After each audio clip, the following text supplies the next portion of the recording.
An important concept to understand is pacing. For pacing, we can think about what are we able to do comfortably. What we're able to do comfortably is called the zone of homeostasis. And this is basically what we can do without bringing on symptoms. So for example, say we're a runner and we consistently get knee pain with running. If we can run for 2 minutes without pain, then that is our zone of homeostasis. Then if we think about the zone of supraphysiologic overload, that is where we actually get symptoms doing the activity.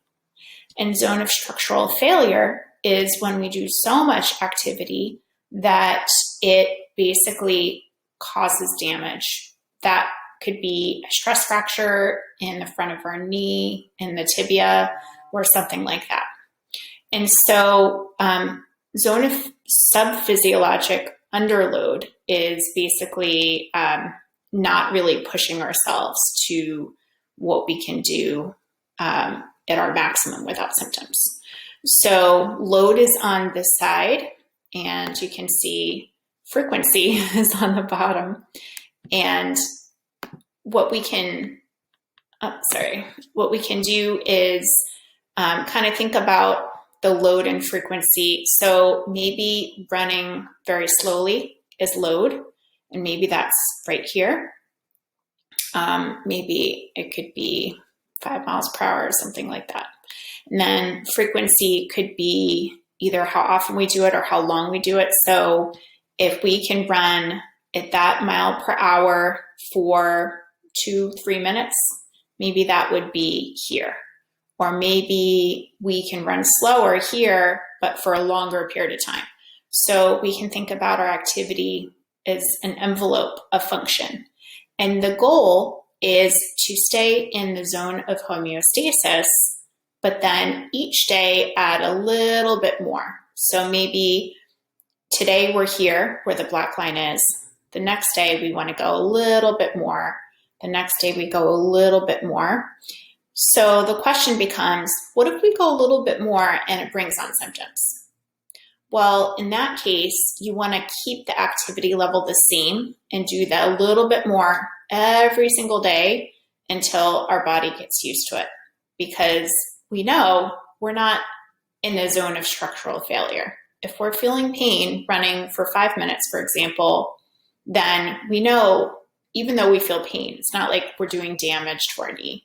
It's just our nervous system's trying to protect us. So we can keep on doing that same amount of activity every single day until our body gets used to it and it doesn't produce pain. And then in that way, we can keep on progressing our activity over time to, in effect, expand the zone of homeostasis and be able to do more and more. And this is in contrast to resting for pain. So say we have pain running in our knee and we decide that I'm just not going to run.